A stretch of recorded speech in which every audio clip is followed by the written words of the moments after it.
মানসিক ভারসাম্যহীন মা ও তার নবজাতককে দেখতে হাসপাতালে পুলিশ সুপার। বিস্তারিত দেখুন কিশোরগঞ্জ জেলা প্রতিনিধি আলামিনের পাঠানো তথ্য ও ভিডিও চিত্রে।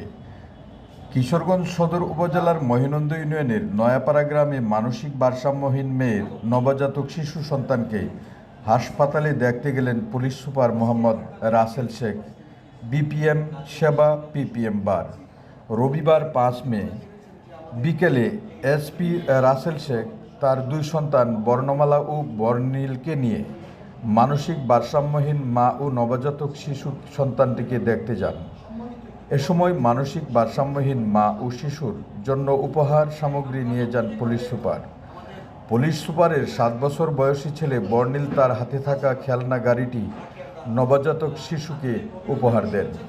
এ সময় পুলিশ সুপার মা ও নবজাতক শিশুর সুচিকিৎসা নিশ্চিত করতে সংশ্লিষ্টদের নির্দেশনা দেন ও তাদের স্থায়ী বন্দোবস্ত হওয়ার আগ পর্যন্ত জেলা পুলিশের পক্ষ থেকে চিকিৎসা ও ভরণ পোষণ সহ সকল কিছুর ব্যবস্থা করা হবে জানা যায় গত 28 এপ্রিল দুপুরে মহেনন্দ নয়াপাড়া ইটখোলার পাশে এক মানসিক ভারসাম্যহীন মেয়ে প্রসব ব্যথায় কাতরাচ্ছিলেন।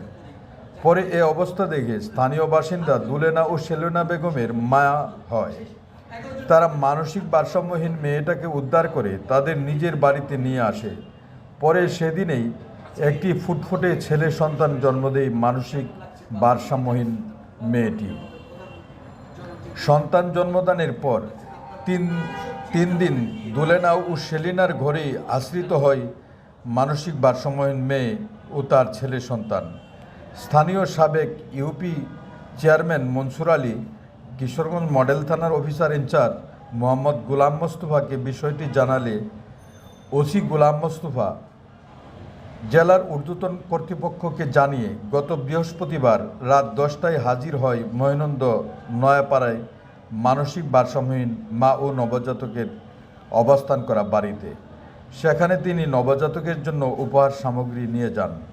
পরে মানসিক ভারসাম্যহীন মেয়ে ও তার নবজাতক সন্তানকে উদ্ধার করে উন্নত চিকিৎসার জন্য কিশোরগঞ্জ আধুনিক সদর হাসপাতালে পুলিশের গাড়িতে করে নিয়ে যান। সেখানে ভর্তি করে সুচিকিৎসার ব্যবস্থা করেন ওসি গোলাম মোস্তফা। বর্তমানে মানসিক ভারসাম্যহীন মেয়ে ও তার নবজাতক সন্তান কিশোরগঞ্জ আধুনিক সদর হাসপাতালে চিকিৎসাধীন রয়েছে। পুলিশ ও সমাজসেবা কার্যালয়ের কর্মকর্তা মা ও শিশুকে হাসপাতালে পরিপূর্ণ স্বাস্থ্যসেবা ব্যবস্থা করেছে। কিশোরগঞ্জ মডেল থানার অফিসার ইনচার্জ গোলাম মোস্তফা জানান, এ ঘটনায় খবর পাওয়ার সাথে সাথে আমরা সেখানে ছুটে যাই। সেখানে গিয়ে মা ও নবজাতক শিশুকে উদ্ধার করে উন্নত চিকিৎসার জন্য কিশোরগঞ্জ আধুনিক সদর হাসপাতালে নিয়ে আসি। বর্তমানে মা ও নবজাতক শিশু এখানে চিকিৎসা নিচ্ছে। জেলার ঊর্ধ্বতন কর্তৃপক্ষের সিদ্ধান্তক্রমে মানসিক ভারসাম্যহীন মা ও নবজাতক শিশুর ব্যাপারে পরবর্তী পদক্ষেপ নেওয়া হবে বলেও জানান এই পুলিশ কর্মকর্তা।